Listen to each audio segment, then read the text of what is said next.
Bienvenue encore une fois dans ce cours de droit pénal spécial. Avant de le commencer, je tiens à rappeler ce qu'on a vu, brièvement bien sûr, ce qu'on a vu en séance précédente. Après avoir introduit à la matière, c'est-à-dire le droit pénal spécial,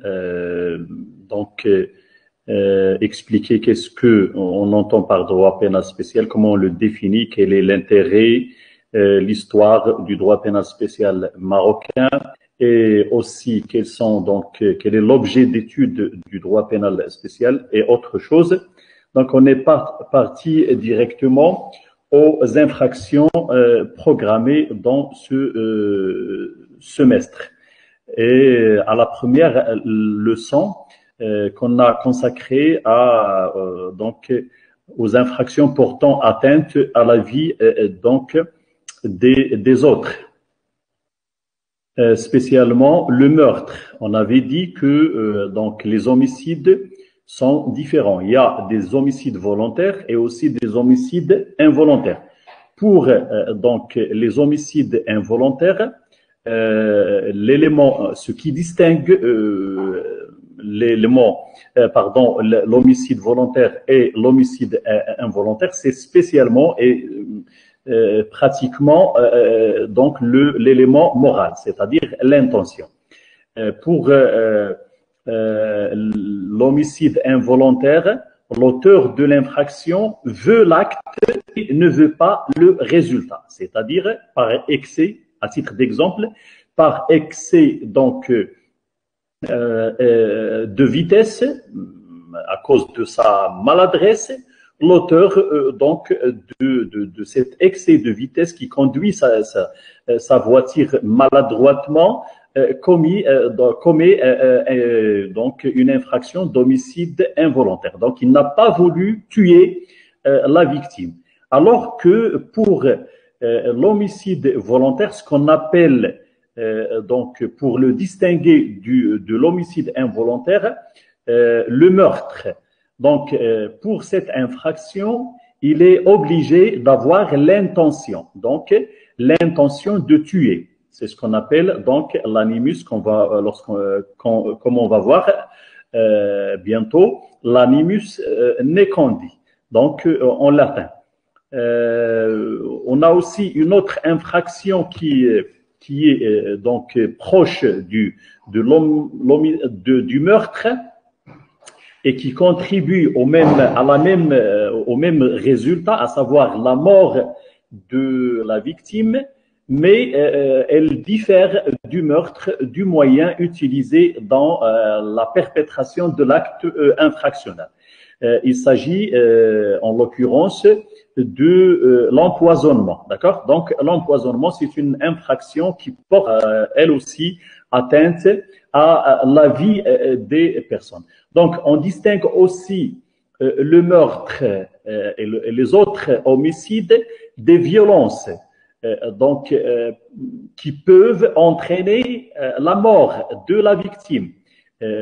Par exemple, les coups et blessures entraînant la mort de la victime sans avoir cette intention, sans en avoir l'intention, ou bien sans avoir l'intention de tuer. Ce qu'on appelle en arabe al-qatl ad-darb wal-jurh al-mufdi ila al-maut duna niyati ihdathih. Donc voilà une petite. Donc ce qui distingue le meurtre des coups et blessures entraînant la mort de la victime sans en avoir l'intention, c'est bien sûr cet élément moral. Pour la première infraction qui est le meurtre, l'auteur, il agit avec l'intention de tuer. Il a l'intention de tuer. Il est possible que ce résultat, la mort, se produit ou ne se produit pas. Mais dans ce cas-là, on va voir ce qui va se passer. Donc, quelle est la qualification légale et juridique de cet acte? Pour les violences et coups qui entraînent la mort, l'auteur n'avait pas l'intention de tuer. Il avait seulement l'intention de porter atteinte à l'intégrité physique, salam al-jasadiya, de l'auteur, de la victime, mais sans avoir l'intention de tuer. Mais malheureusement, ce résultat se produit contre la volonté de l'auteur de l'infraction, comme on va voir, Inch'Allah, ultérieurement. Donc, voilà une petite distinction entre les homicides, les types des homicides, et aussi entre le meurtre et les violences entraînant la mort sans en avoir l'intention, ou bien sans avoir l'intention de tuer.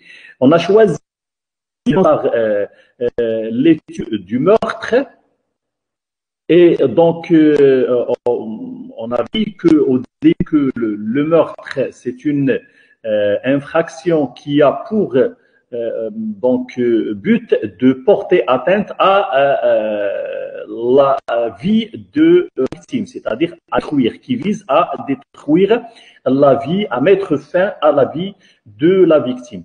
On a vu la définition du meurtre, que ce soit la définition juridique, c'est-à-dire du législateur. On a évoqué dans ce cadre la définition du législateur marocain et français. Donc, la définition du législateur marocain, on va déduire selon, d'après les dispositions de l'article 392 du Code pénal marocain. Et on a aussi évoqué quelques définitions, surtout quelques définitions doctrinales relevant de la doctrine, surtout la définition du juriste Garot. Donc René Garot, c'est un Français. Après avoir défini ce qu'on appelle le meurtre, on a commencé par étudier les éléments constitutifs de cette infraction.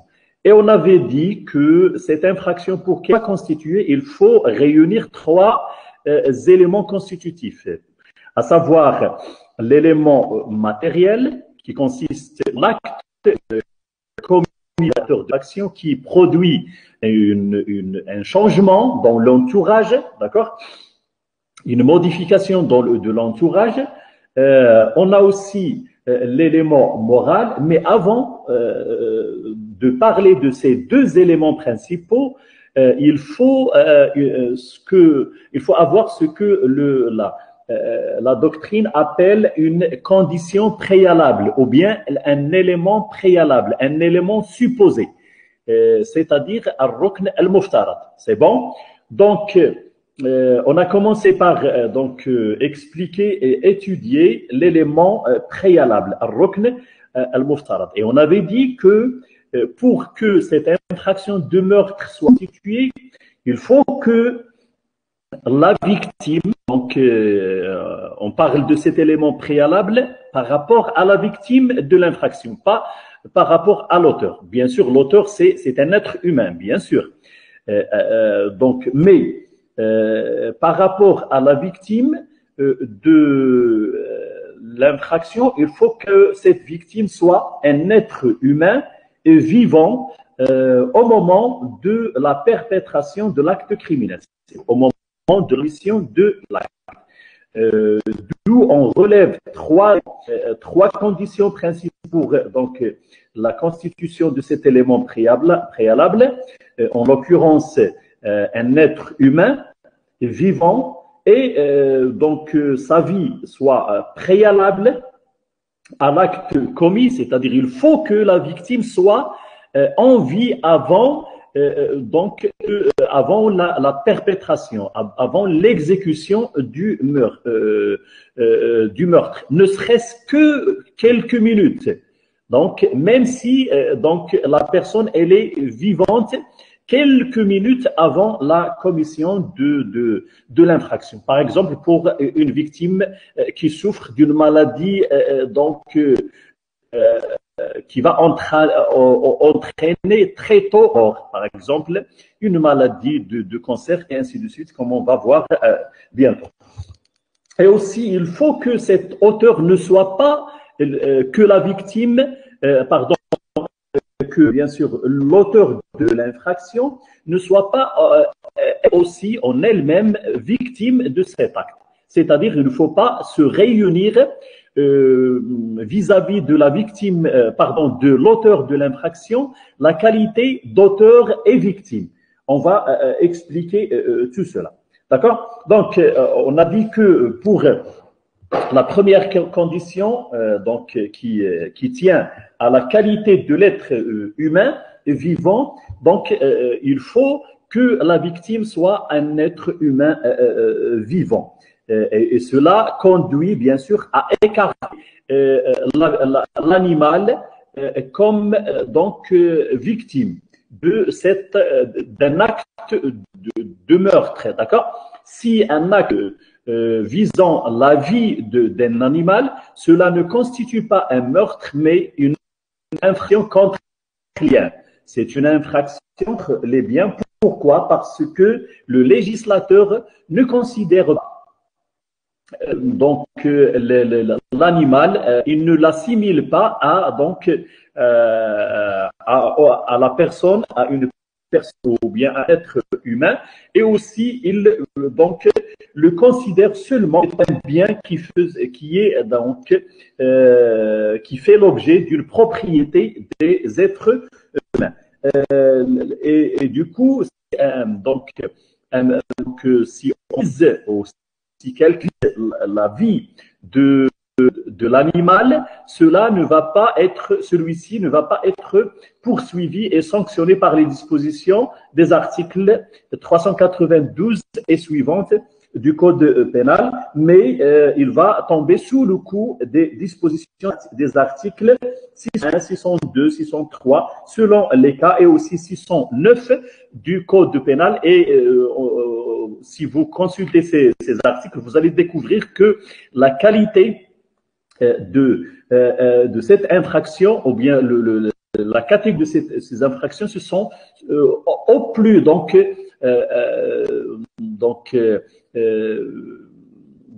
le cas le plus grave, cette infraction constitue seulement un délit, pardon.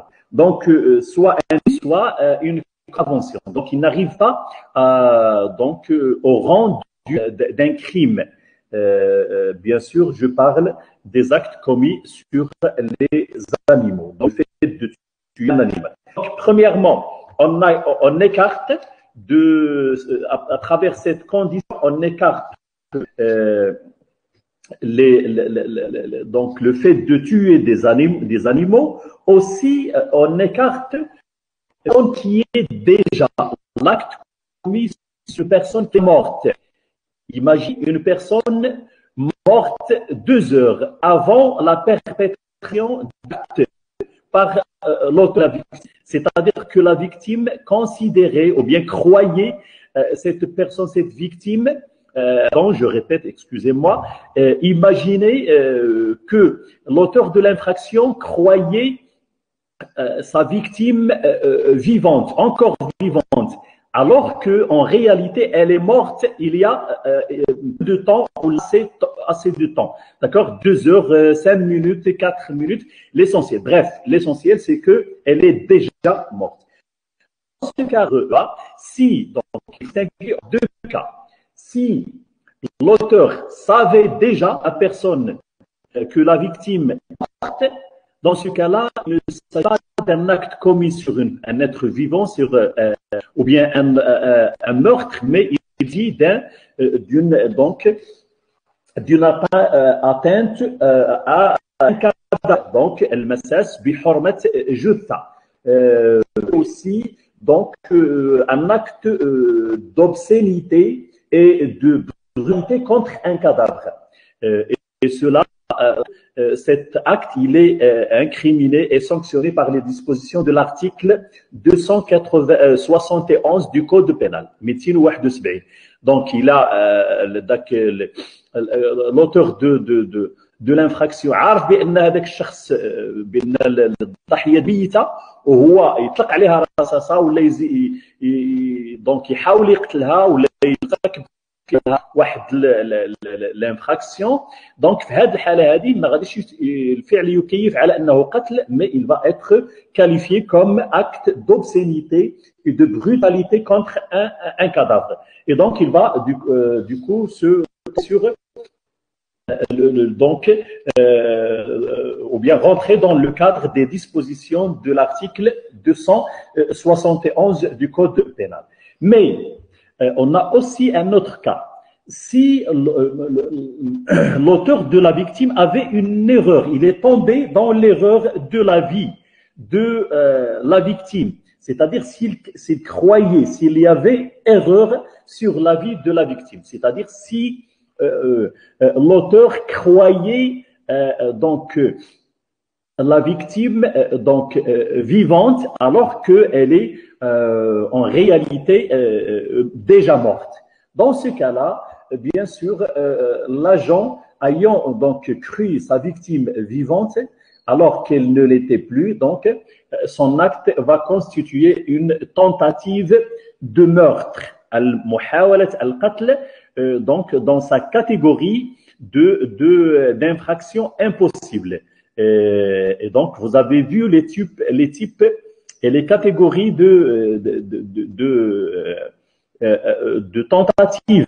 On avait donc la loi distingue trois types de tentatives. Il y a l'infraction donc manquée, al-jarima al-khaiba, et il y a l'infraction suspendue, al-jarima al-mawqoufa, et on a l'infraction impossible. Dans ce cas-là, si l'auteur croyait sa victime vivante alors qu'elle est déjà donc morte, son acte va tomber du coup et va être considéré comme une tentative de meurtre, notamment une infraction impossible. Pourquoi le législateur a donc incriminé et traité durement cette action, comportement? Eh bien, parce que l'auteur de l'infraction affiche une dangerosité, un danger, un état de danger, celui donc qui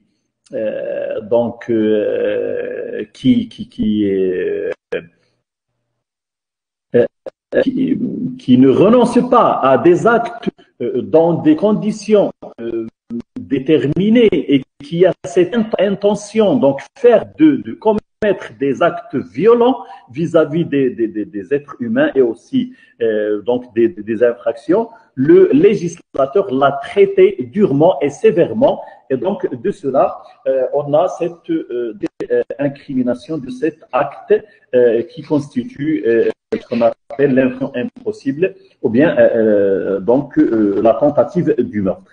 Je vous rappelle les dispositions de l'article 116 du pénal, donc la tentative est punissable alors même que le but recherché être atteint en raison d'une circonstance de fait ignorée de la victime.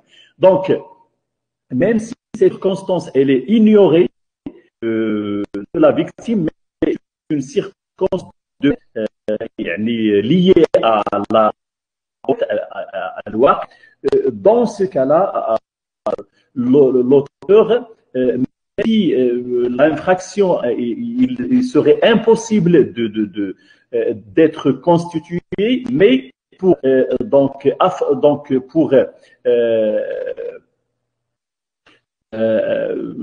donc prévenir et aussi sanctionner l'état dangereux de l'auteur, le législateur donc a décidé d'incriminer ce type de tentative. D'accord?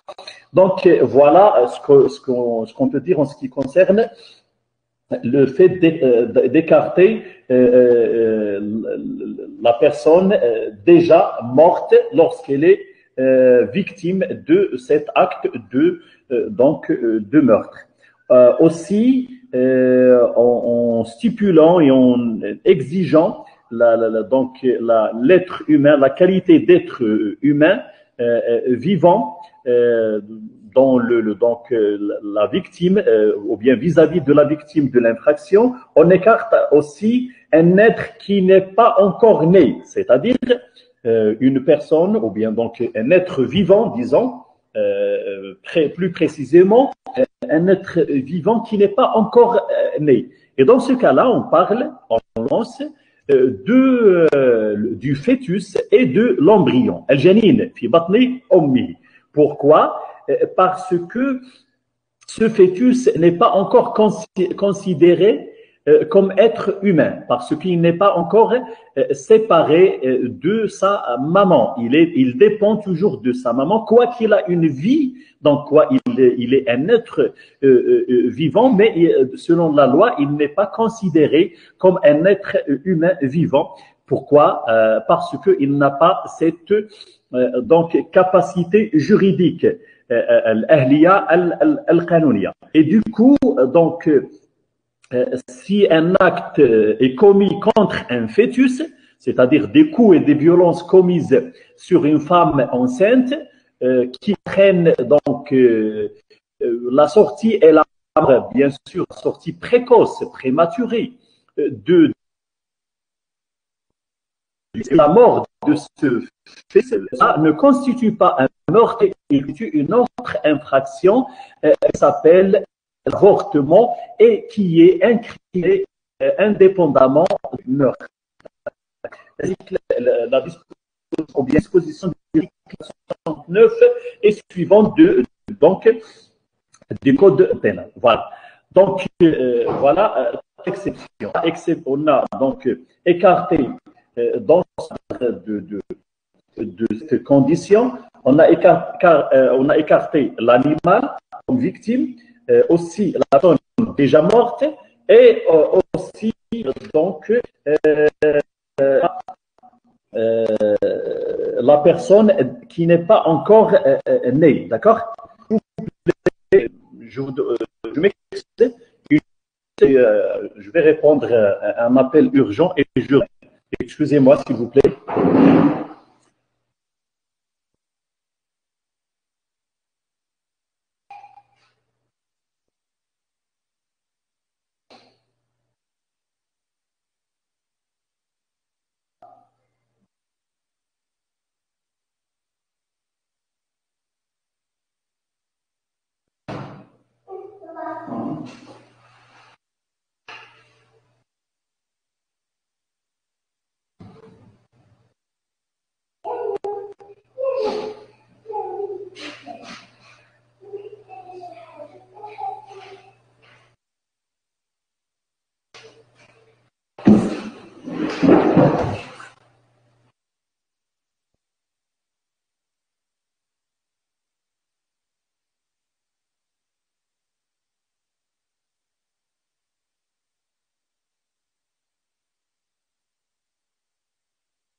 Rebonsoir, salam alaikum, excusez-moi donc de cette interruption. Et donc, j'avais dit que selon cette condition donc d'un être humain vivant et donc lié à la condition préalable donc du meurtre, on écarte premièrement l'animal comme victime, on écarte aussi la personne déjà morte, c'est-à-dire le cadavre, les actes commis sur les cadavres, et aussi donc la personne qui n'est pas encore, ou bien l'être qui n'est pas encore né, notamment l'embryon et donc le fœtus. Aussi, en rapport avec cette condition, peu importe, donc il n'est pas obligé que la victime soit identifiée. C'est-à-dire, on peut imaginer une infraction commise sur une personne qui n'est pas encore donc identifiée, sur Monsieur X. Par exemple, on imagine le fait de brûler, d'incendier avec l'intention de tuer plusieurs personnes, mais on n'arrive pas à donc découvrir l'identité et à révéler l'identité des victimes. Donc, il importe peu que l'identité de la victime soit connue. Aussi, il importe peu que cette victime soit retrouvée. Des fois, l'auteur de l'infraction peut commettre son meurtre, son forfait, mais il fait donc disparaître son cadavre et il ne trouve pas donc ou bien il ne laisse pas de traces. Donc on peut poursuivre pour meurtre si l'on est bien sûr qu'il a commis un acte de meurtre indifféremment donc et sans considération du fait que cette victime est retrouvée ou non. D'accord. Voilà. Là, on a la deuxième condition que cet être humain doit être vivant au moment de l'acte commis sur elle. Donc, au moment ou bien juste avant donc, de l'acte commis sur elle. Et donc, ça va nous pousser à poser une question concernant la délimitation de la vie.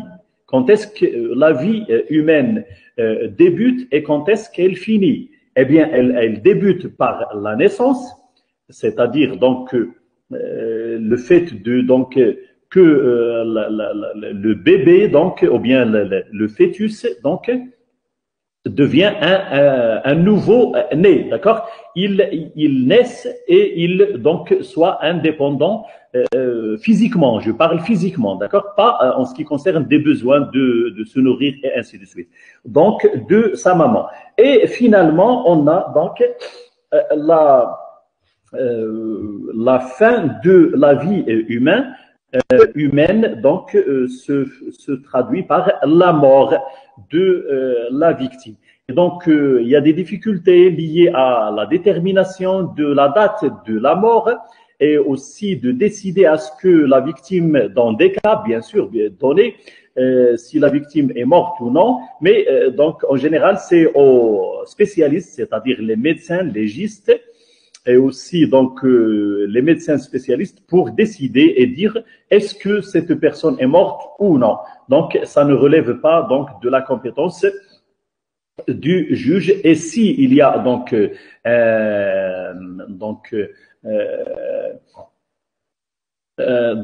un contentieux concernant la mort de la personne, eh bien on revient le médecin le juge peut donc solliciter une expertise pour vis-à-vis bien sûr des spécialistes, c'est-à-dire des médecins légistes, afin de déterminer cette vie et de trancher dans cette question-là. D'accord?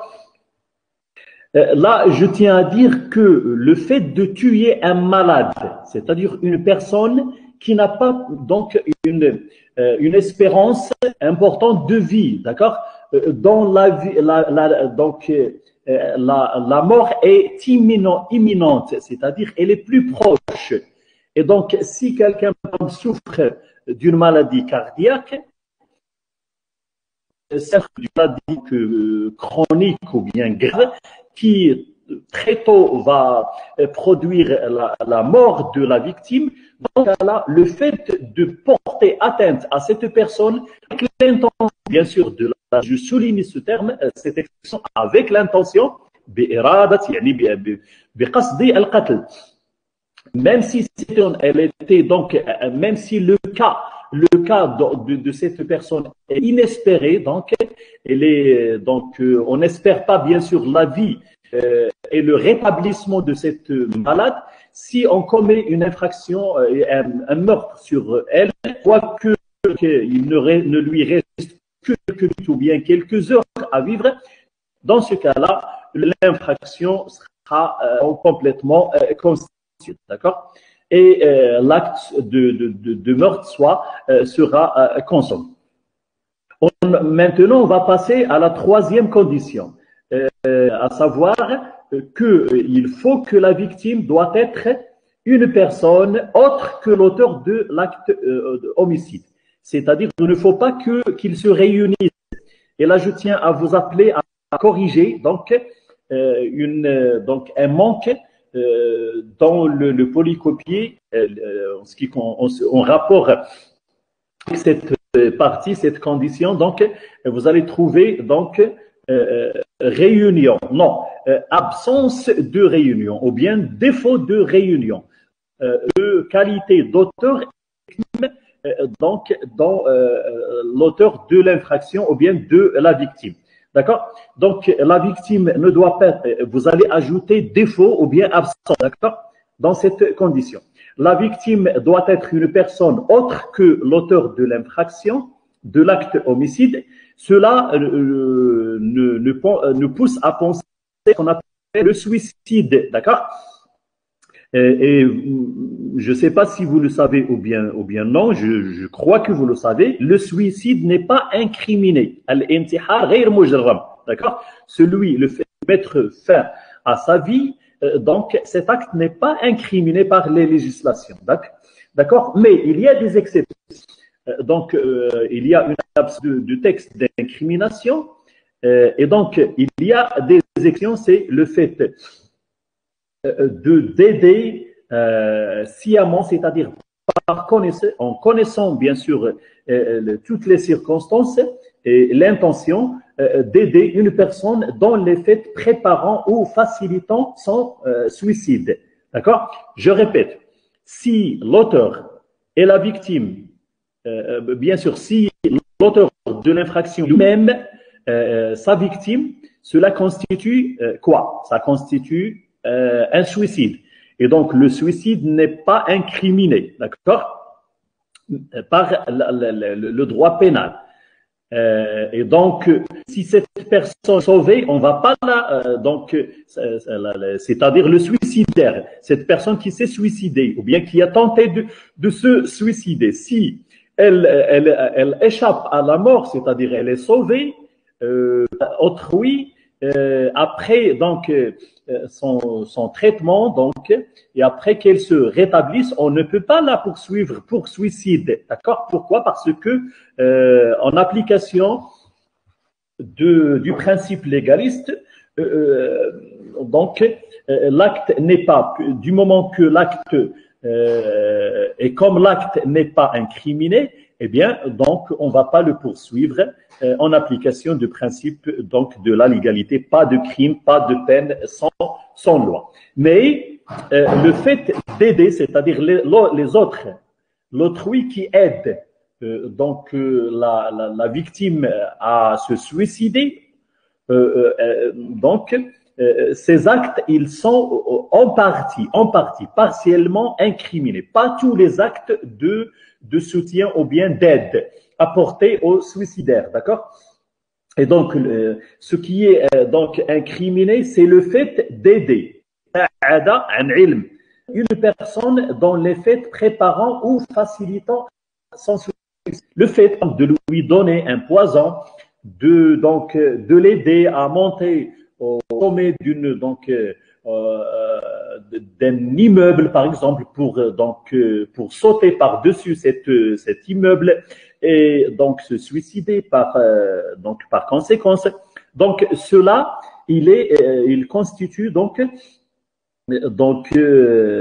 une aide à une personne dans les faits préparants. Donc, le fait d'aider la personne qui veut se suicider donc au fait qui prépare ou facilite son suicide, cela constitue une infraction indépendante, d'accord? Et il est réprimé, mais à condition que le suicide soit réalisé. C'est-à-dire si l'auteur le suicidaire ou bien la personne qui veut se suicider renonce, donc il revient sur sa décision et ne se suicide pas, celui qui l'a aidé dans les actes préparant ou facilitant son suicide ne sera pas lui aussi poursuivi ou sanctionné. Donc cela, vous le trouvez dans les dispositions de l'article 407 du code pénal marocain, d'accord? Il est sanctionné d'un emprisonnement de 1 à 5 ans, donc. Mais les autres, donc, et vous voyez que le fait d'aider sciemment une personne aux actes facilitants et préparant le suicide constitue donc un aspect de complicité. Donc un acte de complicité. Donc vous savez qu'il y a quatre donc façons de complicité, quatre types d'actes de complicité qui sont incriminés par les dispositions de l'article 129 du Code pénal. D'accord? Ce qui est incriminé en relation et par rapport au suicide, c'est un seul acte. C'est le fait d'aider une personne avec la connaissance, bien sûr, de l'acte et de l'intention de cette personne dans les faits qui préparent ou facilitent son suicide. Du coup, la provocation au suicide, est-ce qu'elle est incriminée au Maroc? Non. التحريض على الانتحار. Elle n'est pas incriminée au Maroc, contrairement au législateur français. Le législateur français, il incrimine, donc récemment, il a incriminé la provocation au suicide. Mais au Maroc, donc, il ne l'incrimine pas.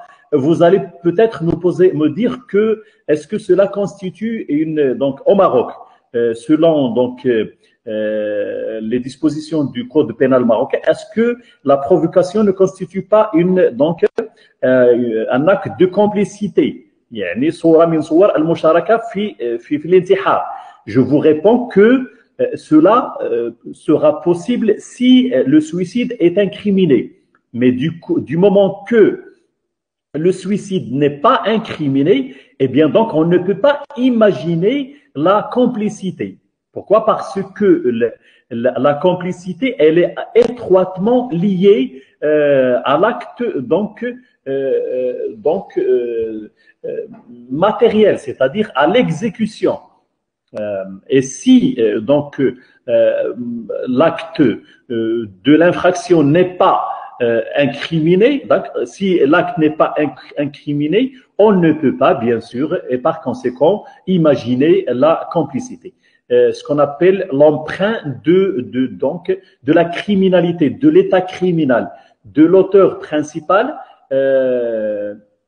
par le complice. Donc, en arabe, on l'appelle al-musharik yasta'iru ijramahu mina الفاعل الاصلي. بمعنى الا ما كانش الفعل مجرم ما يمكنش نتصوروا المشاركه.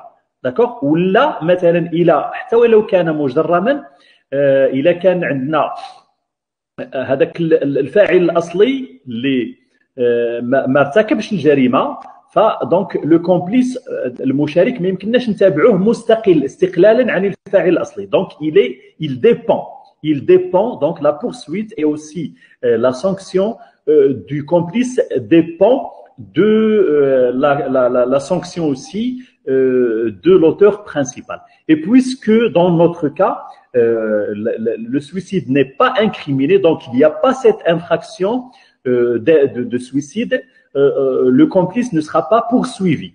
À part et sauf et à l'exception de ce cas, c'est-à-dire le fait d'aider sciemment une personne dans les faits préparant ou facilitant son suicide. المساعدة على الأعمال donc المسهلة أو المحضرة للانتحار, qui est cet acte-là, il ne constitue pas une complicité, non, mais il constitue une infraction indépendante. Donc l'auteur de cet acte, il sera poursuivi, mais à condition aussi que le suicide soit exécuté. Si le suicide n'est pas exécuté, et si, par exemple, la personne qui veut se suicider est sauvée, dans ce cas-là, celui qui l'a aidé ne peut être poursuivi et condamné pour donc aide à personne voulant se suicider. D'accord? On avait dit que la provocation n'est pas incriminée en droit pénal. La provocation au suicide, et ça c'est grave. Donc espérons que le législateur, notre législateur bien sûr marocain, tient cela en considération et donc incriminera prochainement la provocation au suicide. D'accord? Comme étant une infraction indépendante, comme c'est le cas et comme ce que a fait le législateur français. D'accord? La même chose, une autre question. Qu'en est-il si donc la mort est donnée suite à la demande, comme donc réponse et acceptation et exécution de la demande de la victime? Cela nous fait penser à ce qu'on appelle l'euthanasie. Al-qatl al-rahim, al-maut al-rahim, c'est-à-dire une maladie, une personne malade, donc souffrant d'une maladie chronique, donc inguérissable, une maladie donc dont le rétablissement est inespéré, et donc à cause de ces souffrances continues, dont souffre bien sûr la victime. Cette victime demande soit au médecin, soit à une autre personne de mettre fin à sa vie. C'est ce qu'on appelle الموت الرحيم. يعني قتلها إشفاقا على وضع حياة لشخص مريض يعاني من مرض خطير إشفاقا عليه لأنه يعاني من هذا المرض وما كاينش donc لا يرجى شفاؤه. Dans ce cas-là, donc, il y avait des législations, pardon, il y a des législations qui autorisent cette opération, d'accord? Le fait de mettre fin à la demande de la victime, de mettre fin à sa vie. Mais chez nous, au Maroc, il n'y a pas de disposition qui autorise cette euthanasie, et du coup, celui qui met fin à une autre personne, à sa demande, bien sûr, quoique il fait cet acte, il le conclut par compassion, et pour donc mettre fin aux souffrances de la victime, quoique cet acte, on peut le qualifier de noble, sharif, il a un mobile noble, donc sharif, entre guillemets bien sûr, cela ne peut pas donc l'épargner d'une poursuite pour meurtre, d'accord? Parce que l'euthanasie n'est pas autorisée au Maroc.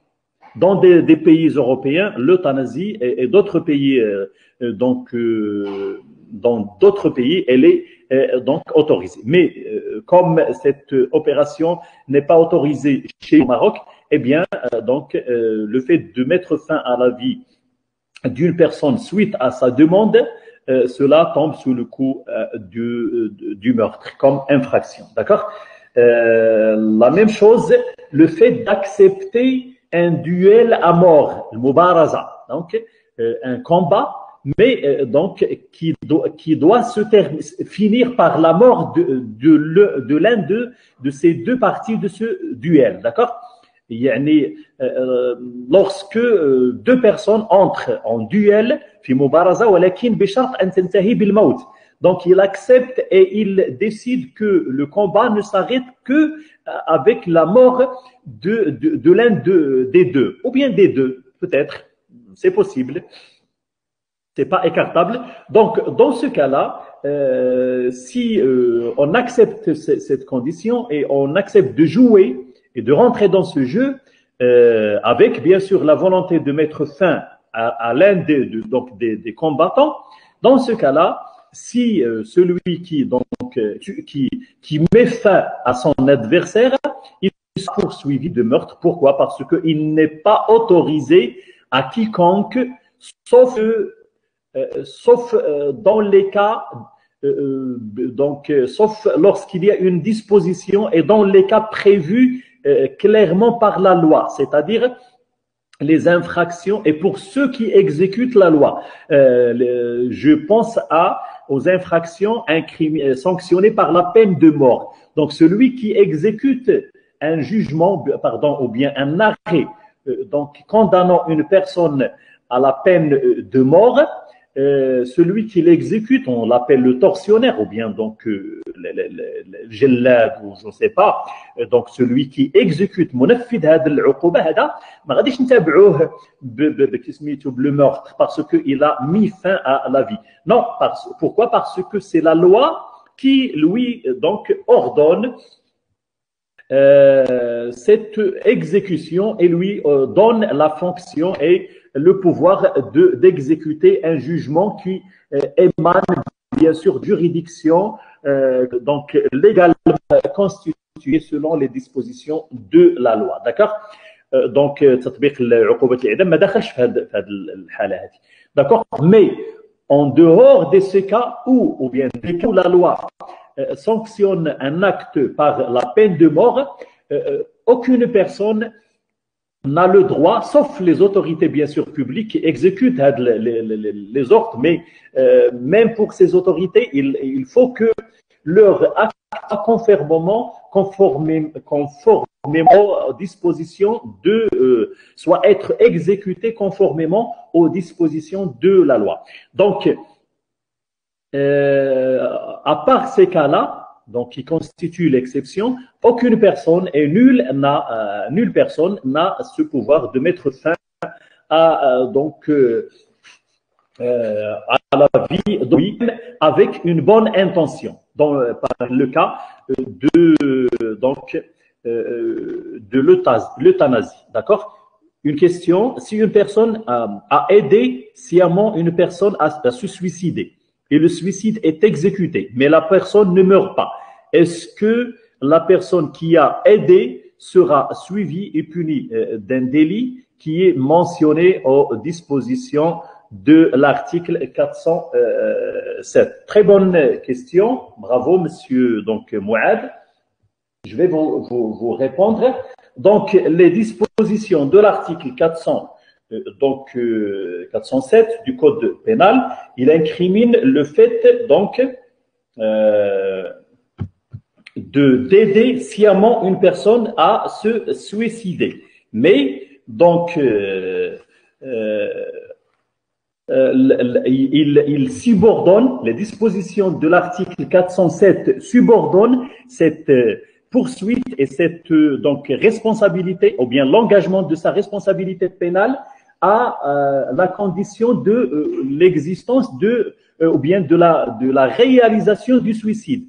Par exemple, donc du coup, et selon votre question, si la personne elle est donc sauvée, dans ce cas-là, le suicide ne sera pas réalisé, ne sera pas constitué, et du coup, la personne qui l'a aidé au suicide, elle aussi ne sera pas poursuivie. Je vais vous donc lire les dispositions de l'article 407 du Code pénal pour donc saisir cette disposition et comprendre les conditions de l'application de ces dispositions. D'accord?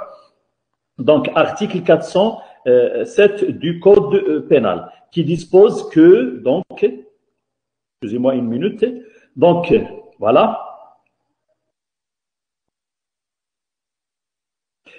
Quiconque sciemment aide une personne dans les faits qui prépare ou facilite son suicide ou fournit les armes, poisons, donc des moyens de suicide, donc instruments destinés au suicide, sachant qu'ils doivent y servir, c'est-à-dire sachant pourquoi il va les utiliser, et puni si le suicide, regardez, il est puni si le suicide est réalisé. Yani, béchart, à condition que le suicide soit réalisé. Si le suicide n'est pas réalisé, dans ce cas-là, donc cette infraction ne sera pas constituée. L'auteur de cette infraction ne sera pas poursuivi et aussi condamné pour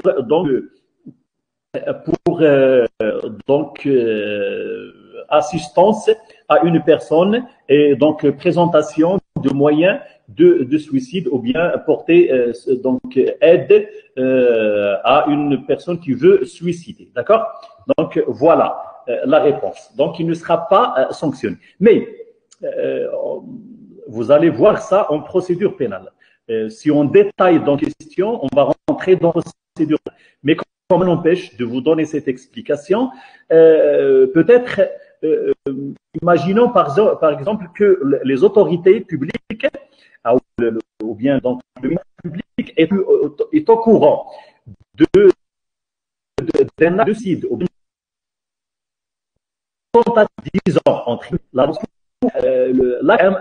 donc incriminé, d'accord? Mais on sait que le suicide n'est pas incriminé, du coup, on ne peut pas imaginer donc l'alternative. Mais, disons, socialement parlant, d'accord? On peut dire, entre guillemets, تجاوزا, tentative de suicide. Si donc le ministère public est au courant de cette tentative de suicide, et donc elle est au courant et elle donc apprend après que la personne est transportée par exemple en urgence à l'hôpital pour lui présenter les soins de première nécessité et donc pour essayer de le sauver. Et aussi, elle apprend qu'il y a une telle ou telle personne qui l'a aidé à ce suicide. Elle peut donc, dans ce cas-là, donc arrêter cette personne momentanément et le mettre en garde à vue, état al-hirasa nadaria. Donc, mais si cette personne, donc en attendant le résultat, parce que on va voir tout à l'heure que le résultat de l'acte du meurtre n'est pas obligé qu'il soit réalisé spontanément, c'est-à-dire sur le champ. Il peut être étalé, donc la mort peut se retarder jusqu'à donc pendant une durée déterminée, quelques jours, quelques mois et ainsi de suite. Donc, en attendant de connaître le résultat de ce suicide et la suite de ce suicide, on peut mettre en arrestation cette personne, mais si on est sûr et on tranche sur la vie de la victime et on découvre que la victime est finalement sauvée, dans ce cas-là, s'il n'est pas donc traduit devant la juridiction de fond, il sera donc libéré et donc relâché, d'accord? Et s'il est porté devant les juridictions de fond, il va être acquitté. La victime n'est pas morte, d'accord? Voilà ce que je peux vous dire par rapport à cette question-là, d'accord? Et merci de l'avoir donc posée. N'hésitez pas, s'il vous plaît, pour bien comprendre ces dispositions et ce cours-là, de poser les questions qui vous tourmentent, d'accord? Et qui vous donc pose problème et aussi donc qui vous provoque, d'accord? Voilà ce qu'on peut dire des conditions de l'élément préalable. Donc il faut, je rappelle, il faut un acte, il faut un être humain vivant, sa vie soit préalable à l'acte criminel ou bien donc soit réalisé au moment de la commission de l'acte, c'est-à-dire au moment de l'acte du commencement de l'acte, il faut que la victime soit vivante. Et finalement, il ne faut pas que la victime soit elle-même auteur de l'infraction, ou bien le contraire, il ne faut pas que l'auteur de l'infraction soit lui-même victime de cette infraction. Cela nous fait penser au suicide qu'on a bien détaillé. Ce sont là les conditions de l'élément préalable. Maintenant, on va passer à l'élément matériel. L'élément matériel, et vous savez que le meurtre est une infraction matérielle. Qu'est-ce que c'est qu'une infraction matérielle? Par opposition à l'infraction quoi? À l'infraction formelle. On a traité ça en semestre précédent, c'est-à-dire dans le cadre du droit pénal général. On distingue entre les types d'infractions. On a distingué selon l'acte matériel de l'infraction entre deux infractions. Infraction formelle, jarima shkliya, vis-à-vis de laquelle l'auteur exige que l'acte seulement, et elle est constituée seulement par l'exécution de l'acte. Et on a aussi l'infraction, ce qu'on appelle l'infraction matérielle, al-jarima al-maddiya. Pour l'infraction matérielle, le législateur exige et l'acte et le résultat. Et aussi, en plus de ça, une relation et une liaison de causalité entre l'acte et le résultat. C'est-à-dire il faut que le résultat soit produit directement, que l'acte conduit à ce résultat. D'accord? Donc, meurtre, et pour la constitution de ce type des infractions, c'est-à-dire les infractions matérielles, il faut la réunion de trois conditions, à savoir l'homicide, le résultat et le lien de causalité entre l'acte et le résultat. D'accord? Donc, le meurtre, il rentre dans ce cadre, c'est-à-dire il fait partie des infractions matérielles. Et du coup, il est obligé de remplir trois conditions pour l'élément matériel, à savoir homicide, le résultat et le lien de causalité.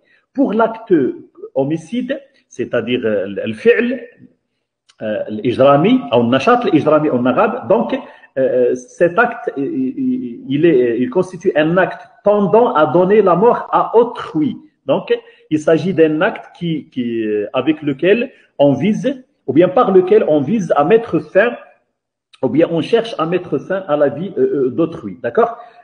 Abstraction faite des moyens, c'est-à-dire les moyens utilisés dans la perpétration de cet acte n'ont pas d'importance. On peut, par exemple, tuer par le moyen d'une arme à feu, par le moyen d'une arme blanche, par le moyen ou bien à travers une strangulation, le fait d'étrangler sa victime par des violences, c'est-à-dire le fait d'asséner un coup de bâton au niveau de la tête ou bien du cou, avec du cou de la victime, avec l'intention de la tuer. D'accord? Donc, le moyen, il est indifférent. Ou bien aussi, même l'exposition de la victime à un animal féroce, avec l'intention, bien sûr, de la tuer. Par exemple, mettre une personne dans une pièce, mettre sa victime dans une pièce toute seule avec un lion, par exemple, ou bien un tigre, dans l'intention, bien sûr, et avec l'intention de la tuer. Donc, les moyens sont indifférents, quel que soit le moyen, sauf, et je souligne ce sauf le cas de l'utilisation d'un poison. Pourquoi? L'utilisation ou bien l'administration. On fin à la victime. Donc, pourquoi on a exclu ce cas? Parce que selon les dispositions et selon la politique criminelle du législateur marocain, l'empoisonnement ne fait pas partie du meurtre. Il constitue une infraction indépendante du meurtre. D'accord? Donc, si on découvre que le meurtre est le résultat d'une administration d'une matière mortifère, ou bien empoisonnante, dans ce cas-là, l'acte ne sera pas qualifié meurtre, mais il sera qualifié empoisonnement. D'accord? Voilà la différence seulement. Donc, c'est un acte qui tend à donner la mort à autrui, abstraction faite des moyens utilisés, à part le poison. Deuxièmement, il faut qu'il soit un acte matériel, fi'l maddi. Vous savez que le législateur n'incrimine pas les intentions, an-nawaya. Al-qanoun al-jina'i la yu'aqibu 'ala an-nawaya. Par exemple, j'ai pensé ou bien j'ai décidé, je décide maintenant de tuer Monsieur X demain, d'accord?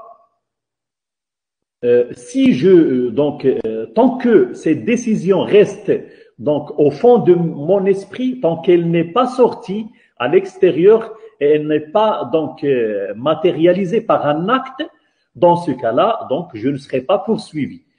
Si je renonce à mes intentions, donc dans ce cas-là, mon acte ne constitue pas une infraction. Donc, le législateur en principe, je dis en principe, يعني من حيث المبدأ لا يعاقب على النوايا sauf des exceptions. كاين بعض الحالات comme le complot المؤامرة. ولكن même le complot donc ça relève des infractions portant atteinte donc à la sécurité donc et à la sûreté interne de l'État. جرائم الماسة بأمن الدولة الداخلي. Donc même ce complot là il n'est incriminé et sanctionné que lorsqu'il est donc décidé par deux personnes, d'accord? On ne passe pas à l'acte, mais on a discuté, et donc on a ce complot, il est décidé même au moins verbalement par donc deux personnes au moins, d'accord? يعني في إطار مجموعة تتكون على الأقل من شخص. Donc, dans là, et même le législateur, il incrimine le cas où le complot, donc, il est donc décidé par une personne, mais sous d'autres conditions qu'on n'aura pas le temps de détailler maintenant, pour ne pas sortir donc et nous écarter de notre leçon.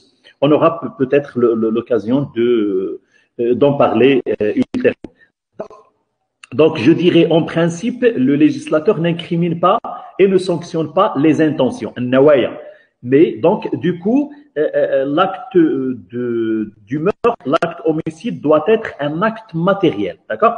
C'est-à-dire que le meurtre ne peut se constituer que d'actes matériels et ne peut pas se constituer d'actes immatériels. Donc, peut-être des actes disons donc morales qui ne sont pas matérialisées. Par exemple, les menaces, des sortilèges, ou des maléfices. Donc, ces actes-là ne peuvent pas constituer, quoique ils peuvent, ou bien s'il s'est produit de ces actes, donc la mort de la vie, il est très difficile, voire impossible, d'établir le lien de causalité entre ces actes qui ne sont pas matériels et le résultat donc produit qui est le meurtre. D'accord? La même chose pour les tortures morales. شي واحد تبقى نازل عليه بغيرو بالسبان وبالإهانة إلى آخره à l'intention de le tuer. Donc, cela ne constitue pas un acte de meurtre parce que l'acte n'est pas matériel et il est très difficile d'établir la relation, de prouver, c'est une question de preuve, de prouver la relation entre l'acte et le résultat. Donc, il faut d'établir la relation de causalité entre l'acte et le résultat. À titre d'exemple, donner méchamment, donc avec l'intention de tuer, des informations dures ou bien choquantes à une personne malade cardiaque, ou bien à un malade cardiaque, bien sûr avec l'intention de tuer, c'est-à-dire l'idée de connaître une personne ou bien qu'une personne souffre d'une maladie cardiaque et que toute donc information donc malencontreuse, si je me permets d'utiliser cette donc ou bien choquante d'utiliser cette expression, peut la tuer. Dans ce cadre-là, si on donne ces informations à cette personne, il est très difficile d'établir donc la relation et de prouver la relation entre l'acte et donc le résultat. Donc, premièrement, il faut que cet acte soit matériel, soulignez s'il vous plaît. Voilà la première condition donc liée à la condition à l'élément matériel. Il faut que, à acte criminel, il faut aussi que cet acte soit donc acte de commission, fi'l ijabi, pas un acte d'omission. Donc, la commission et l'omission, l'abstinence. Donc, par exemple, si quelqu'un donc poignarde sa victime, donc ça c'est un acte positif, fi'l ijabi, un acte de commission. Que, imaginez un policier qui voit son adversaire, quelqu'un qu'il n'aime pas, lorsqu'il est en train d'exercer ses fonctions dans donc dans le lieu public, voit son adversaire attaqué par une autre personne. Et avec l'intention donc et souhaitant la mort à son adversaire, il n'intervient pas pour sauver cette victime. Alors que, bien sûr, la loi oblige donc les officiers à donc veiller les policiers en général et les agents de police à donc veiller à la sécurité et à la protection donc de la sécurité des citoyens, d'accord? Dans ce cas-là, s'il n'agit pas, s'il n'intervient pas pour sauver cette personne, avec l'intention bien sûr de souhaiter sa mort, dans ce cas-là, est-ce que son acte constitue un meurtre?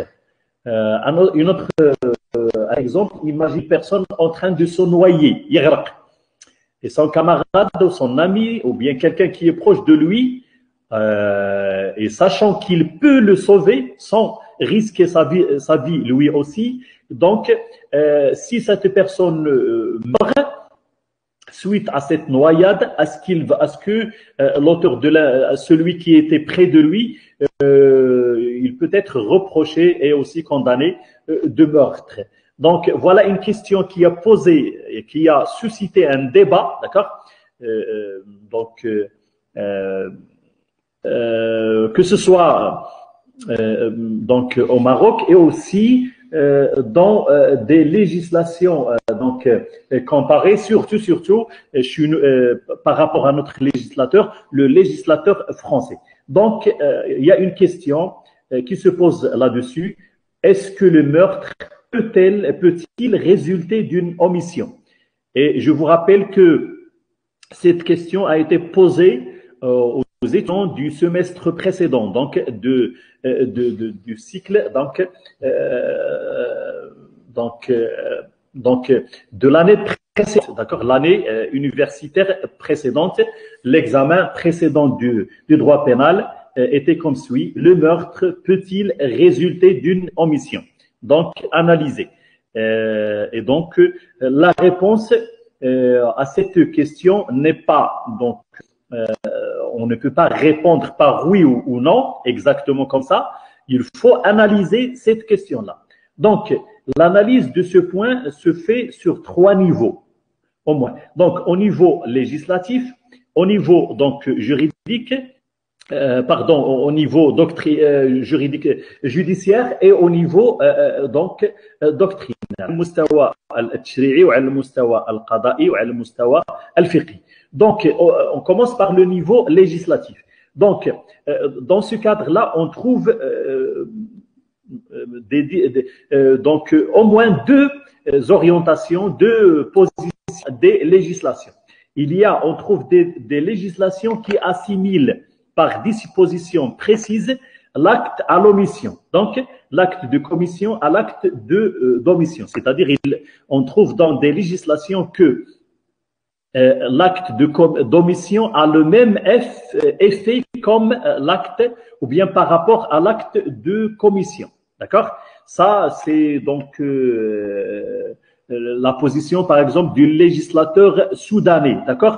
Le soudani. Si vous revenez au droit pénal soudanais, vous allez trouver que donc il y a une disposition, je ne me rappelle pas du numéro de l'article, mais ce législateur, ce qui est sûr, c'est que il y a une disposition dans son code qui dit que l'omission, c'est-à-dire l'acte de commission, a le même effet que l'acte de commission.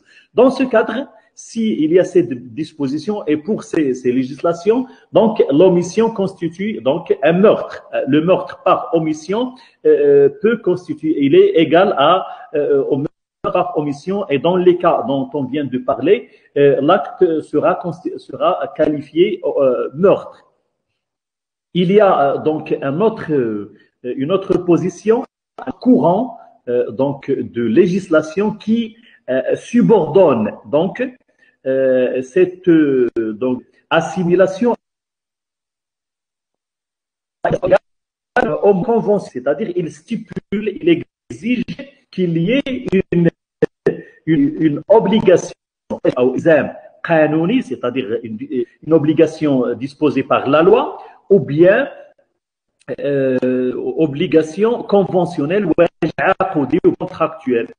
Par exemple, on peut imaginer le cas d'une personne qui est chargée par contrat de prendre soin d'un vieillard, d'une malade, d'une personne malade, donc souffrant d'une maladie chronique, d'une personne chargée par contre, c'est-à-dire elle est rémunérée par ce travail-là, par exemple, de veiller sur une personne impuissante, agise, qui ne peut pas bouger et donc répondre à ses besoins personnels. D'accord? Donc, ce cas-là, s'il y a cette obligation légale et si donc l'autre ou bien la personne donc faillit à cette obligation, donc dans ce cas donc si il résulte de cette abstinence, bien sûr avec l'intention de tuer, dans ce cas-là la personne peut être donc jugée et condamnée pour meurtre, homicide volontaire. Cela on trouve pour des législations en ce qui concerne l'obligation légale, les législateurs italiens. Donc l'obligation conventionnelle, le législateur allemand. On peut imaginer dans ce cadre donc, une infirmière qui travaille donc chez personne impuissante ou bien sûr chez donc qui est chargé de prendre soin et de donc et de soigner et de veiller sur la santé d'une personne donc handicapée ou bien malade cardiaque ou bien souffrant d'une maladie chronique. Donc dans ce cas-là, et suite donc à ce contrat-là, qui met à sa charge une obligation de veiller sur cette personne. Si cette infirmière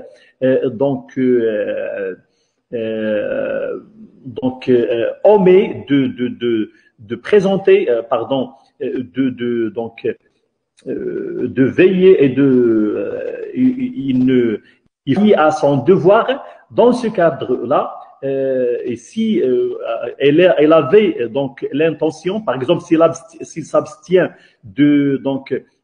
d'administrer donc un médicament à cette personne au moment bien précis, avec l'intention de se débarrasser de cette personne ou bien de la tuer, s'il résulte donc de ce comportement, la mort de cette victime, dans ce cas-là, l'infirmière sera poursuivie pour meurtre. Mais il y a d'autres législations dont fait partie notre législateur marocain qui a donc gardé silence vis-à-vis de cette question-là. Donc, des législations qui ne comportent aucune indication dans ce sens-là. Donc, comme le législateur français et aussi notre législateur marocain. Et donc, dans ce cas-là, devant cette inexistence de dispositions liées à ce point, par exemple, la jurisprudence en France refusait de condamner les auteurs d'omission.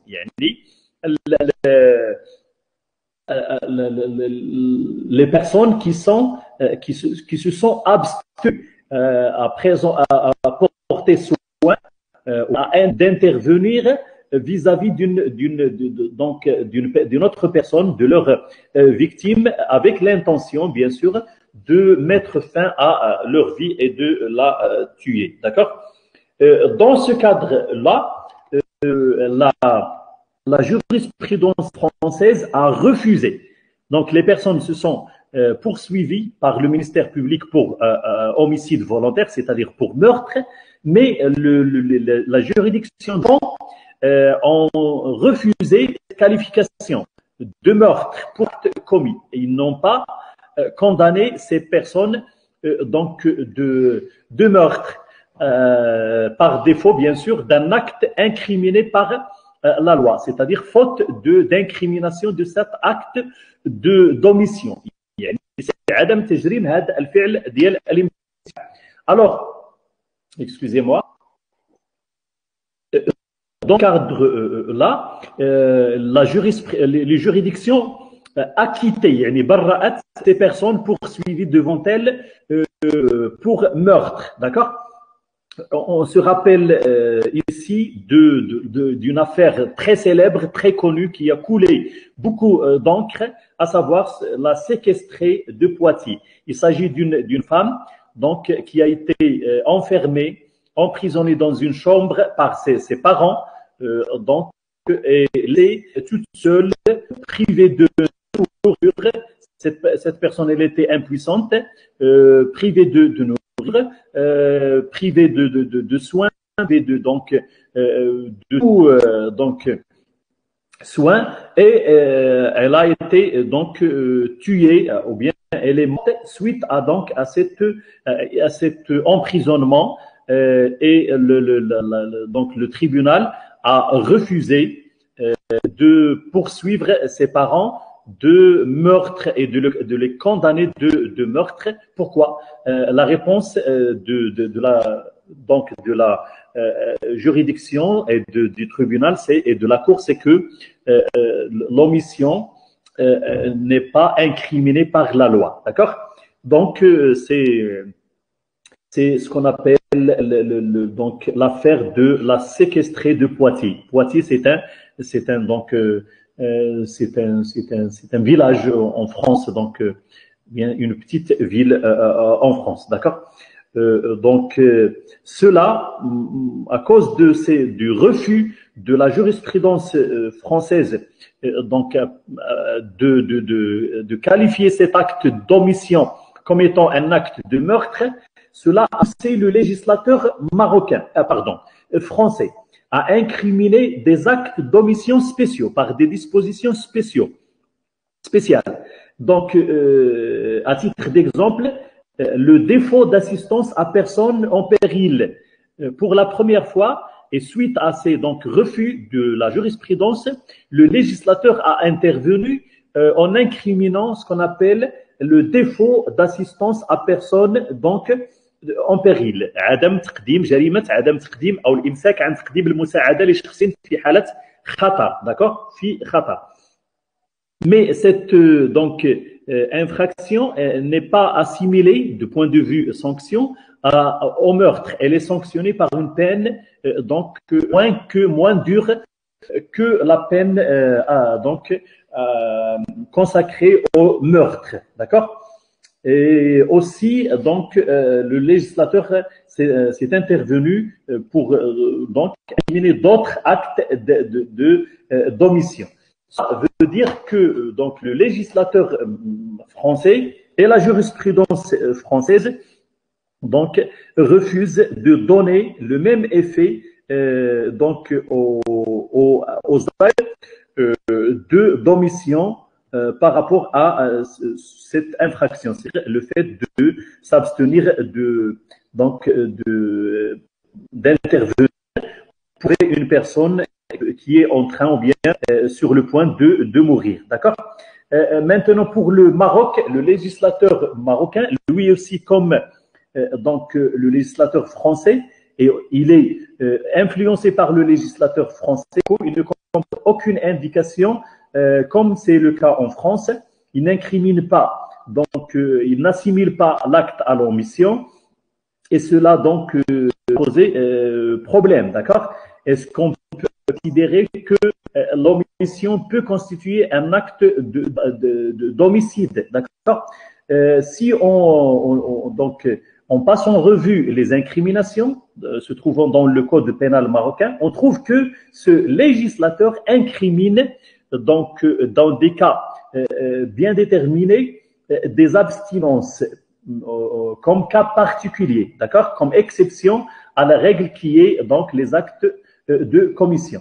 Vous trouvez à titre d'exemple les dispositions de l'article 430, l'omission de porter sur personne donc victime donc d'un crime ou bien d'un délit portant atteinte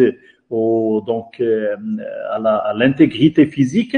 L'acte aussi, l'article 431, donc les deux cas, l'absence de ou bien le défaut de porter secours, عدم تقديم المساعدة في خطر وعدم التدخل لإنقاذ شخص ضحية جناية وجنح مس بسلامة الجسدية للأشخاص. Et aussi, on a des omissions incriminées particulièrement par les articles 410 et 463 du Code pénal. 410 en ce qui concerne les actes d'omission, donc le fait d'abstenir de porter secours soit à un mineur. Donc, je vais vous lire l'article 408 du Code pénal. Donc, quiconque volontairement fait des blessures ou porte des coups à un enfant de moins de 15 ans ou la volontairement privé d'aliments ou au point de compromettre sa santé. Donc, l'article 408 incrimine le fait de priver une personne, un mineur, قاصر يقل عمره عن 15 سنة. Donc, le privé d'aliments, حرمانه من التغذية أو الرعاية, au point de لغاية أو لحد المساس بصحته. Lorsqu'on passe à l'article 410, qui comporte les circonstances aggravantes de cette infraction, on va voir que dans le dernier alinéa, si les coups, blessures, violences, voies de fait ou privation, هي اللي فيها الامتناع, mais l'abstinence ou bien l'omission, privation ont été pratiquées avec l'intention de provoquer la mort, l'auteur est puni de mort. Donc, dans ce cas, s'il y avait l'intention de cette pour cette mission de donner la mort à la victime, à ce mineur de moins de 15 ans. Dans ce cas-là, l'auteur sera sanctionné de la peine de mort. Donc, puisque le législateur marocain comporte lui aussi, comme le législateur français, ces abstinences, ces incriminations particulières d'abstinence, on peut déduire que le législateur n'assimile pas. Il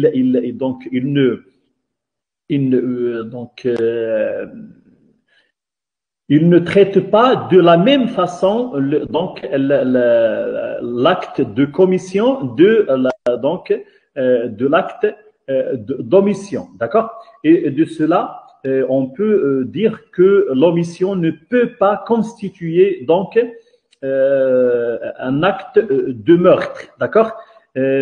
Maintenant, au niveau jurisprudentiel, on a vu qu'en France, la jurisprudence refusait l'omission comme étant un acte de meurtre dans plusieurs cas. Au Maroc, j'ai aucune idée, j'ai pas trouvé une jurisprudence liée à ce point-là, mais cela va nous pousser à se demander ou bien à poser la question au niveau législatif, on en a parlé, mais au niveau doctrinal, à la mustawa al-fiqh, on trouve que en France, la majorité est contre, la majorité de la doctrine, c'est-à-dire le fiqh al-faransi, l'aghlabiyya diyalo, ils sont contre l'idée d'assimiler l'acte de commission à l'acte d'omission dans le meurtre. Et donc, l'omission ne peut pas constituer un acte de meurtre. D'accord? La même chose, sauf si l'omission, elle est précédée d'une commission. D'accord? Sauf le cas où l'omission, l'imtina', elle est précédée, quand la commission. Je vous donne l'exemple dans ce cadre d'une personne qui entraîne son adversaire au fond de la mer, sachant qu'il ne sait pas nager, et le laisse mourir, ou bien le laisse nourrir. Donc, le début, c'est quoi? C'est un commandement. Et le fait de l'entraîner au fond de la mer avec l'intention de le tuer, sachant qu'il ne sait pas nager. Mais l'abstinence se traduit par donc le fait de ne pas réagir, de ne pas intervenir afin de le protéger et de le lever. D'accord? Donc, dans ce cas-là, on a l'omission qui précède la commission et cela peut constituer un acte de meurtre. Pourquoi? Parce que bien sûr, l'acte d'omission, il est précédé d'un acte de commission. D'accord? En ce qui concerne la doctrine marocaine, on trouve donc des auteurs qui ont dit que le législateur utilise, donc comme il utilise une expression très large, dont le sens est très large, en arabe, men tasabbaba fi qatli ghayrih, donc peu importe la façon donc et l'acte de causer la mort, qu'il soit une commission ou bien une omission, un acte de commission ou bien un acte d'omission. Mais en réponse à ce courant doctrinal, on voit que le législateur, dans la version française du Code pénal, n'utilise pas cause la mort, il utilise donne la mort. Et donner a une connotation positive, c'est-à-dire le sens qu'on peut imaginer. Le verbe donner, c'est un sens d'action. C'est un fait ou bien un acte, un complément d'action, d'accord? Donc, dans ce cas-là, on ne peut pas se baser sur cette expression. Mais il y a donc cette doctrine dit ça, elle suppose ou bien elle exige qu'il soit prouvé entre l'acte et le résultat. Si il y a une relation entre l'acte d'omission et le résultat qui est mort, donc là, l'omission peut constituer le meurtre. Mais ça reste très rare, sauf si le cas, comme je viens de vous expliquer tout à l'heure, lorsque l'omission est précédée d'une commission. D'accord? Mais rarement, c'est très difficile d'établir relation. Il y a des fois, par exemple, le fait pour une maman qui a un bébé et qui s'abstient de l'allaiter, avec l'intention de le nourrir, avec l'intention de le nourrir. Est-ce que c'est difficile qui se pose? Est-ce que c'est facile d'établir et de prouver donc cette abstinence vis-à-vis de la femme, de la maman, avec cette intention de se débarrasser de son bébé? D'accord? Bref, tout cela constitue donc ou bien la question majeure ou bien le problème majeur lié à cette question d'omission, c'est le fait de prouver la relation, bien le lien de causalité entre la commission et donc le résultat, l'omission et le résultat. Il est très très très difficile d'établir cette relation, d'accord? Voilà ce qu'on peut dire donc à propos de l'acte du meurtre. Donc il faut qu'il y ait un acte positif, un acte principalement de commission, et on a la possibilité d'avoir un acte d'omission. Voilà. Maintenant, on passe à la deuxième composante de l'élément matériel qui est le résultat. Donc le résultat escompté et visé par ce meurtre, cette infraction, c'est la mort de la victime. On ne peut pas accepter un autre résultat. Par exemple, la maladie, le fait de tomber malade de la victime. Non. Donc, ce qui est exigé pour cette infraction, c'est un seul résultat et un résultat unique qui est la mort de la victime.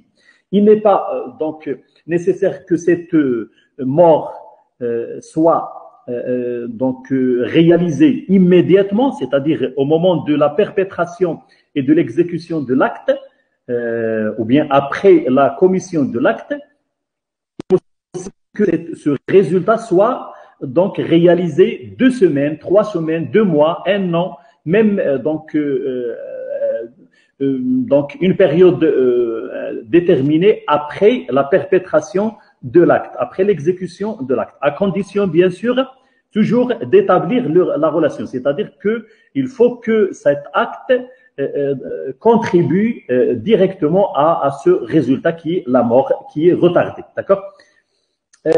Bon, qu'en est-il? Une question, si ce résultat n'est pas produit, n'est pas réalisé, c'est-à-dire s'il n'y a pas la mort de la victime, eh bien, dans ce cas-là, donc, et sachant que si on est sûr que l'auteur de l'infraction avait l'intention de tuer, donc, on va savoir comment on déduit cette intention. Et donc, si on est sûr de cette intention, s'il y a un commencement donc d'exécution, mais le résultat ne s'est pas réalisé, dans ce cas-là, la personne et l'auteur va être poursuivi. Pourquoi? Poursuivi de tentative de meurtre. Donc, dans ce cas-là, il y a une tentative de meurtre qui est sanctionné selon les dispositions de l'article 114 du Code pénal marocain par la même sanction de l'acte consommé, d'accord? Donc, le législateur marocain, il assimile l'acte, la tentative à l'acte consommé, d'accord? Ils sont sanctionnés de la même sanction et de la même peine.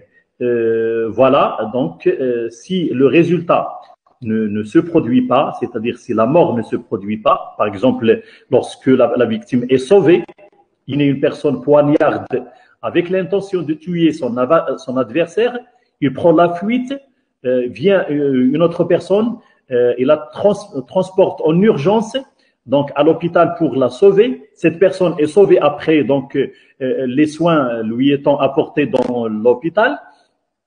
Donc, dans ce cas, si la personne est sauvée, donc on ne peut pas dire comme le cas de suicide que cette personne ne sera pas poursuivie. Non, là, il sera poursuivi pour tentative de meurtre. Pourquoi? Parce qu'il y a donc commencement de l'exécution et le résultat n'est pas donc produit à cause du désistement de l'auteur, mais à cause d'une circonstance à la volonté de l'auteur.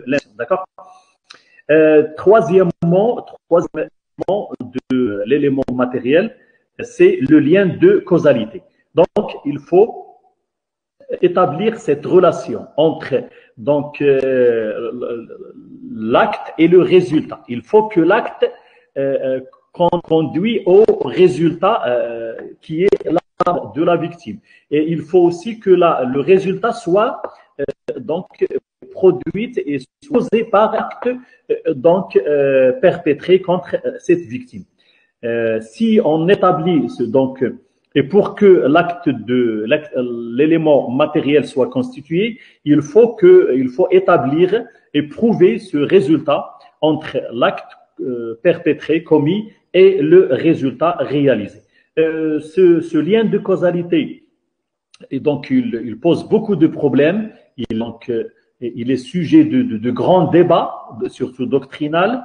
Des fois, il y a d'autres circonstances qui entrent en jeu et qui interviennent avec l'acte commis par l'auteur de l'infraction, et cela donc peut contribuer à la mort de la victime. Dans ce cadre-là, s'il y avait donc plusieurs circonstances qui ont contribué à la mort de la victime, je vous donne l'exemple d'une personne donc qui est poignardée par son adversaire, par l'auteur de l'infraction, avec son intention de le tuer, bien sûr.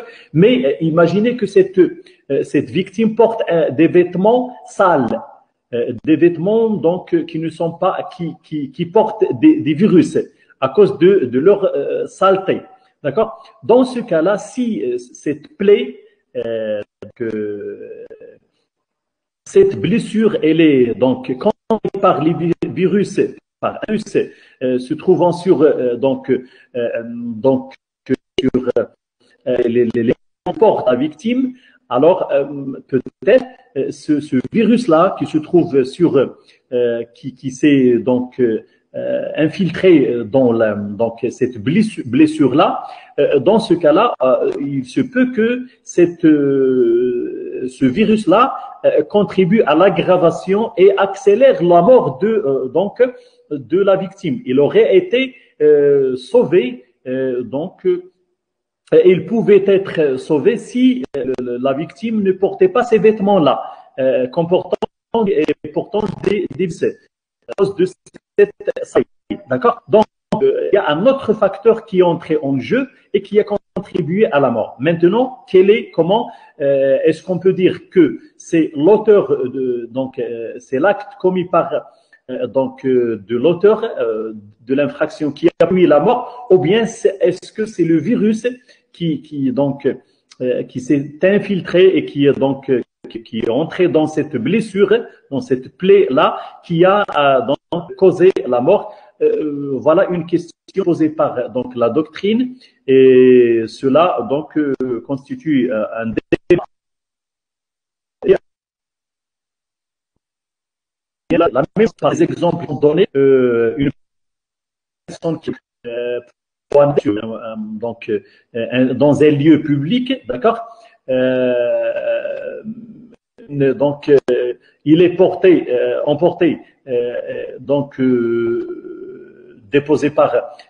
emporté par une ambulance. Le chauffeur de cette ambulance conduisait à toute vitesse. Donc, il arrivait que le chauffeur percutait un mur ou bien donc un obstacle en arrivant à l'hôpital, et cela provoquait un incendie. L'incendie a provoqué la mort de plusieurs personnes dans l'hôpital, dont parmi on trouve la victime. Donc, à quelles conditions, ou bien à quelles circonstances on a attribué la mort? Est-ce comportement du conducteur du chauffeur de l'ambulance, ou bien à l'auteur de l'acte commis, et ainsi de suite, d'accord? On peut donner un autre exemple.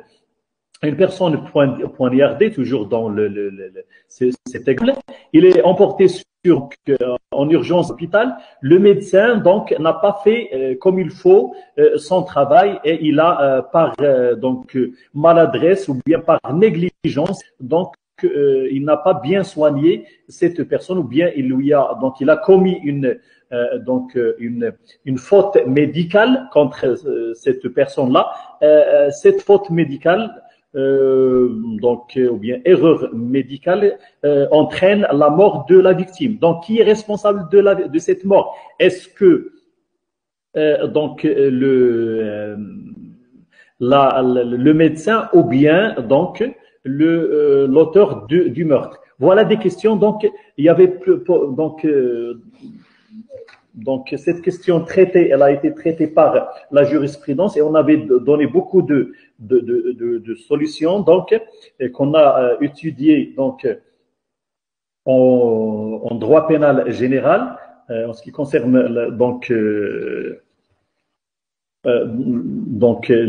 le chapitre consacré à la relation de causalité, au lien de causalité dans l'élément matériel, et qui ne concerne pas une infraction toute seule, mais qui s'applique à toutes les infractions et à la majorité des infractions. Donc, on a donné beaucoup de solutions. Je vous renvoie à ce que vous avez vu en droit pénal général. Mais en général, puisque dans notre code pénal, il n'y a pas de disposition, contrairement au droit civil, lorsque vous consultez, vous revenez au droit civil en ce qui concerne la faute,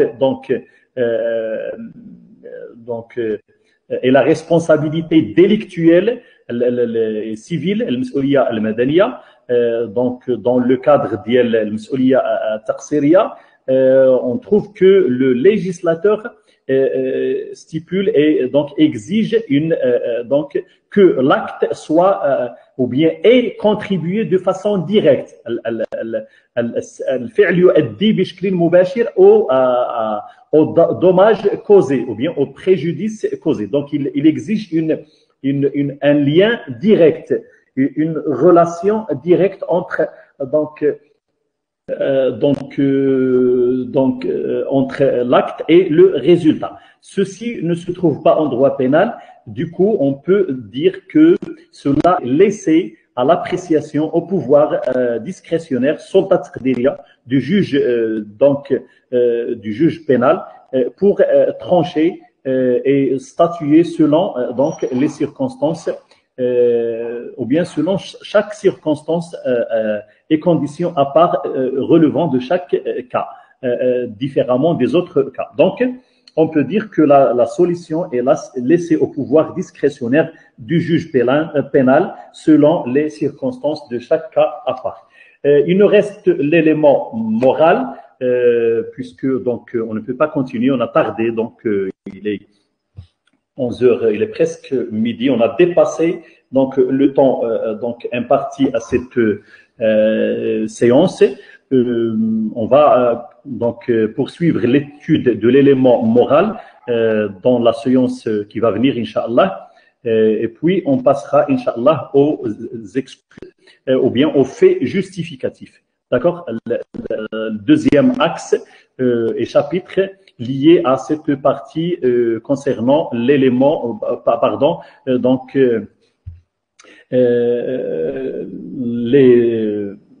les éléments de l'infraction, donc les éléments constitutifs de l'infraction et le principe de la légalité. D'accord?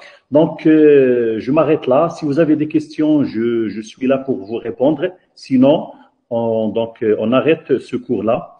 Espérons vous voir, Inch'Allah, donc dans de bonnes conditions, Inch'Allah, à la séance, pendant la séance prochaine, Inch'Allah, qui sera donc programmée cette semaine, Inch'Allah. Peut-être après-demain, vous allez recevoir les notifications.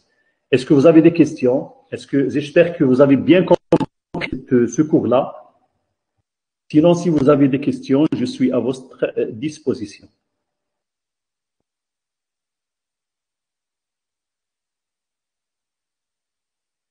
Très bien.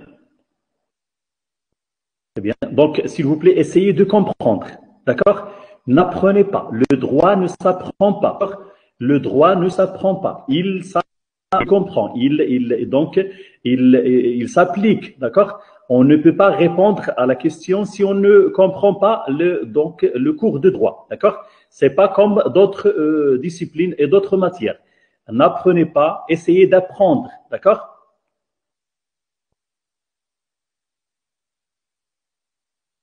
Très bien. Donc, bonne nuit. Je vous souhaite bonne fin de soirée. Excellente donc soirée. Bon suhour. Bon courage. Restez toujours motivés. Continuez comme ça. Donc, vous êtes jeunes. Vous avez plein donc d'énergie. Ne la gaspillez pas dans des choses futiles. Essayez de penser à votre avenir. Essayez de construire votre avenir par vous-même. Donc, je vous souhaite bon courage, bonne chance. Et dit la séance prochaine, je fais bien et à bientôt. D'accord? Bonsoir. Salam alaikum.